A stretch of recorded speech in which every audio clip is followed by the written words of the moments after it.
Okay, section 5.6 is inequalities in two triangles. And again, there's a lot of verbiage here, and it's hard to understand it till you start to look at the examples.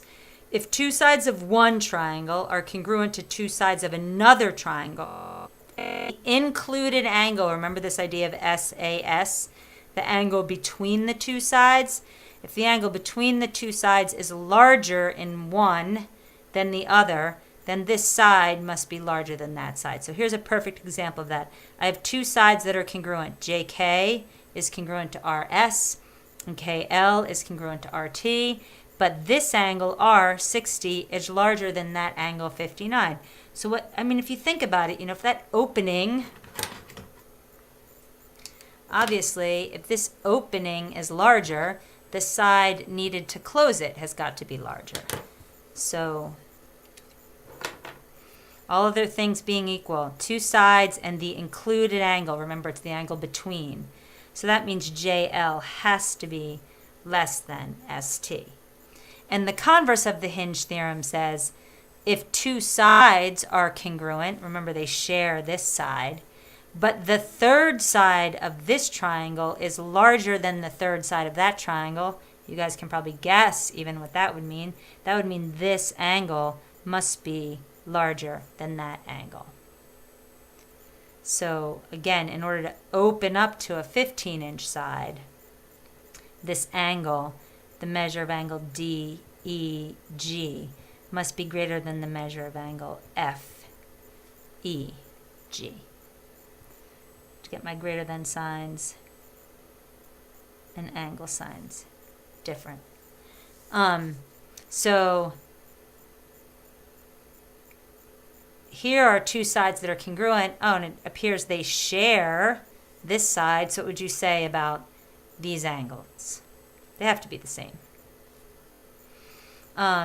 In this case, I know that this side is congruent to this side, and I know that they share this side, and this is the angle between them. This angle is larger than that angle, so AB has to be less than CD. It's across from a smaller angle. They also talk about indirect proof. It's difficult to explain. It's probably one of those things that's most abstract. But basically, if you want to prove something indirectly, for example, this says, given x is an odd number, prove that x plus 2 is an odd number. Well, sometimes it's easier to prove something by looking at the alternate case. So when you're doing an indirect proof, the first step is to assume temporarily that your conclusion is false. So my conclusion here is x plus 2 is an odd number. So temporarily I'm going to assume that x plus 2 is an even number. And then you start to reason until you come to a discontinuity or something that's false. And then if you come to something that doesn't make sense, you realize your original assumption must be false, and therefore this must be true. I'm not going to hold you accountable for those from camp, but maybe we'll get a chance to talk about those before you leave.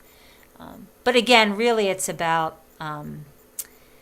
assuming temporarily that what you want to prove is false, and then you start to reason backwards, and you'll hit something that's illogical. And then you go, well, that must mean my original assumption was false, which therefore means this was true. Okay, mostly focus on your inequalities. And then you should start preparing for the assessment by practicing all the sections over again.